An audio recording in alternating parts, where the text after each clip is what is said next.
Now we're going to talk about TPM, one of my other favorite topics on lean, and we're going to talk about the approach from a lean point of view, what we'd like to set up from our maintenance and equipment and reliability. And again, like other topics, it may not be exactly what you think from a lean point of view, so hopefully I'll answer some of your questions about what we mean by this. When we talk about a total productive maintenance, or TPM, we want to achieve maximum equipment effectiveness, and it's through employee involvement. That means management, operators, and maintenance. A lot of people think it's just a maintenance thing when you think TPM, but it's not. It's trying to get everybody involved. Just like when we talked about before, lean and the theme of focusing on the process and getting everybody involved, this means getting everybody involved. And what is everybody's role in a TPM process? What we're looking for is machine stability and effectiveness, sort of like the old-fashioned Maytag repairman, that he sat and wait for calls because things were just running so smoothly. That's the kind of processes that we want to have set up. So the mind shift we want to shift from is typically is I operate the machine, you fix it. I as an operator work on the machine, you in maintenance, you fix it.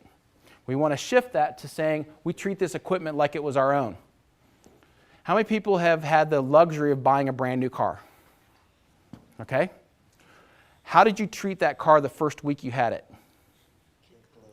Yes. Where did you park? Okay. Were you worried about who was parked next to you? How were you when you drove it? Okay. Did you notice the potholes a little bit more? Okay. Now that summer, how often did you wash it and clean it? Were you allowed to eat or drink inside your car when you first had it? Okay. Now, what if you had the car for about 5 years? You may have got rid of it already, yes. But some of us keep our cars a little bit longer.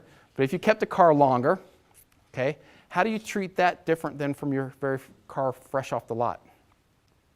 Do you worry so much about spills, who you park next to, hitting occasional pothole, and it gets washed when it rains? Okay? So we treat our equipment differently. Now, knowing that's part of human nature, look at our equipment in the plants. Are they looking and acting and operating like a brand new car off the lot? Or are they looking like you had that car for 5 years? And how do people treat that piece of equipment as a result? If we treat our equipment well, do you think others would treat it well? More than likely. So what we want to do is focus on our teamwork, look at skills, look at how operators interact with the machine, look how maintenance will interact with the machine. We want to make sure our machines are more available to do work. That doesn't mean it's working all the time, but it should be available that it does work all the time. Remember, we don't want to overproduce. And we want to look at how can a good TPM approach save us money, so we're not replacing equipment prematurely or spending a lot of money on repairs. Again, this is not just a maintenance department program.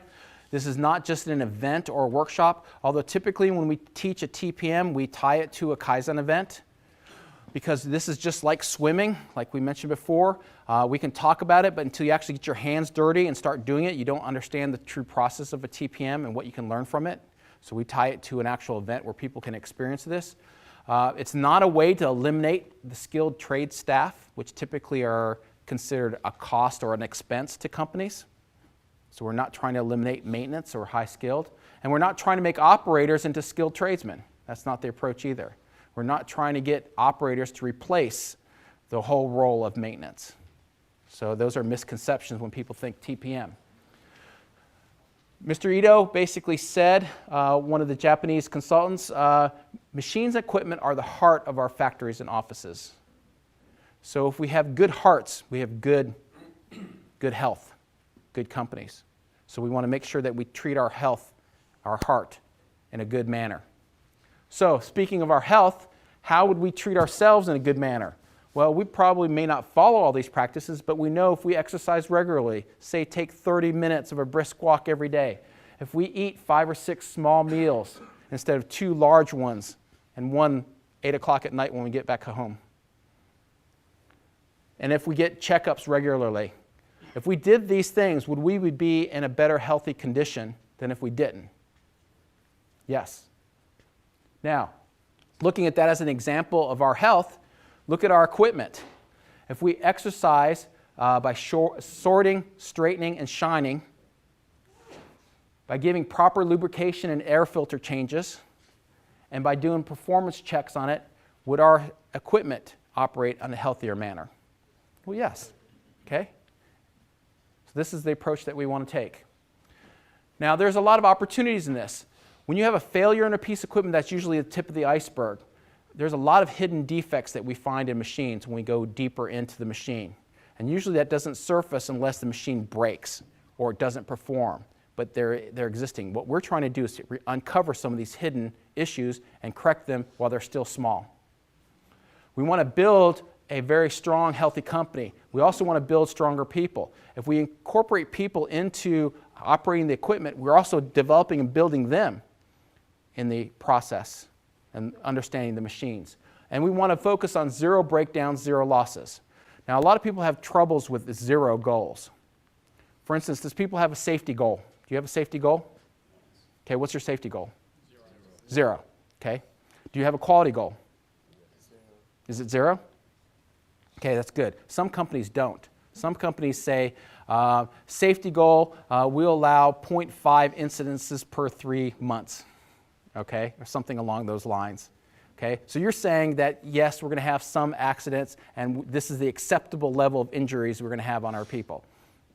No, I say zero should be our goal. Same thing with quality, it should be a zero goal. We don't want any defects. We don't want any quality issues to our customer. Same thing with our equipment. We want to take the bold stance of saying we want zero breakdowns, zero losses in our equipment.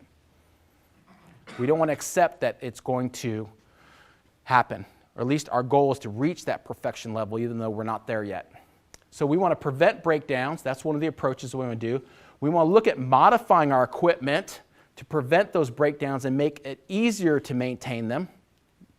And we'll explain more about what that is. And we want to look at designing and installing equipment that needs little maintenance. So we don't want to buy equipment that is going to be a maintenance nightmare. And we're going to look at how we repair things. So these are the 8 key strategies, and we'll cover most of them at various levels in depth. But we want to focus on how to make equipment more efficient. What does that mean? Autonomous maintenance, which is where we involve the employees. What is a planned maintenance? What does that look like for maintenance? What kind of training should we do? What about early equipment management program when you buy new equipment? What is quality maintenance activities? A system to make sure that we have the admin to support it, and what kind of system do we look at from a safety and environmental issues? Those are the basic 8 pillars that we look at in a full TPM process.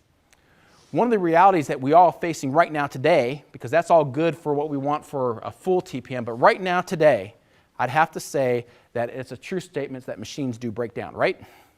Okay, right now today. So let's deal with today first, and then move to where we need to go to. Machines do break down.